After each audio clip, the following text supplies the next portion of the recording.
Police আইছে আমার সাইডে বলাবো ফলো করে পিপটার গানে কোয়ারে গেল।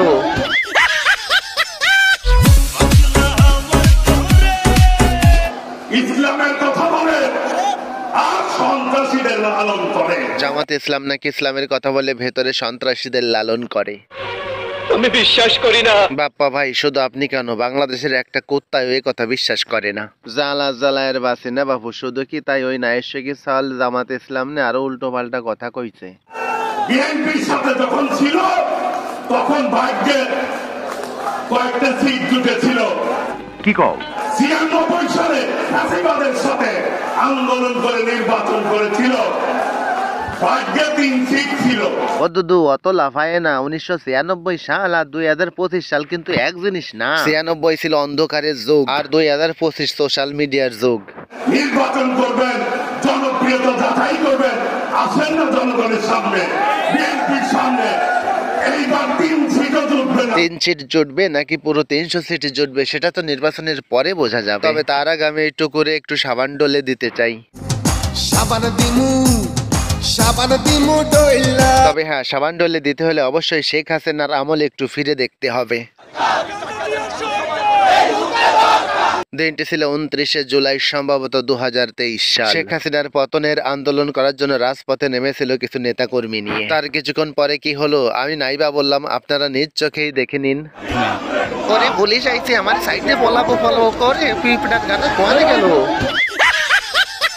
সেই দিন কিন্তু পুলিশ দিয়ে ফেন খুলে থুয়ে দৌড়াইছিল এইটুকু। বর্তমানে বিএনপির নেতা থেকে ক্ষুদ্র কর্মী পর্যন্ত মাঠ ঘাট হাট বাজারে শুরু করেছে চাঁদাবাজি, আর তাদের কুকীর্তি ঢাকার জন্য কিছু কিছু কাওয়া সোশ্যাল মিডিয়ায় এসে করে গলাবাজি। কিন্তু তাতে কোনো লাভ নেই, জনগণ বুঝে গেছে বিএনপির ভাউতাবাজি।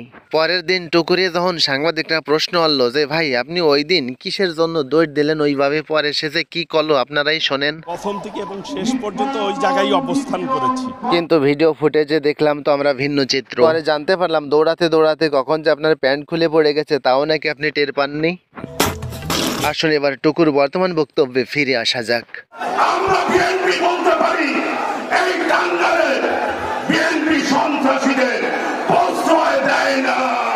আগে বইয়ে পড়েছিলাম যে চোরের মায়ের বড় গলা, কিন্তু চোরের মাকে আমি কখনো দেখিনি। কিন্তু আমার বড় সৌভাগ্য হয়েছে যে চোরের নেতা কর্মীকে দেখতেছি।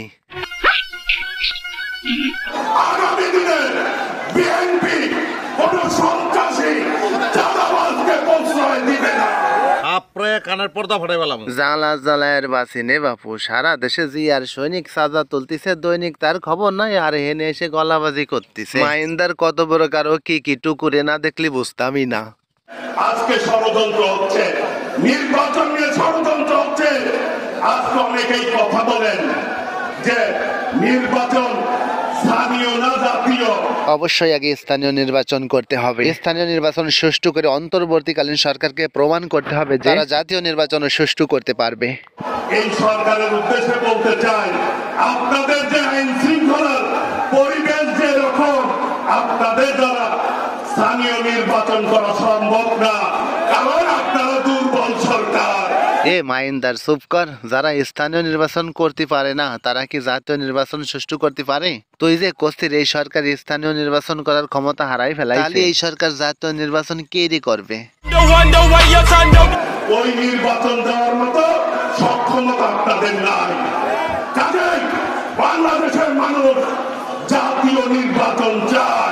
অবশ্যই বাংলাদেশের মানুষ জাতীয় নির্বাচন চাই, তবে স্থানীয় নির্বাচনের পরে। আর বিএনপি জাতীয় নির্বাচনের জন্য উঠে পড়ে লেগেছে, কারণ তাদের চাঁদা তুলতে কষ্ট হচ্ছে। নির্বাচিত হওয়ার আগে চাঁদা তুলে তেমন পোষানো যাচ্ছে না। চাঁদা না তুলে ভিক্ষা করে খেতে পারিস না।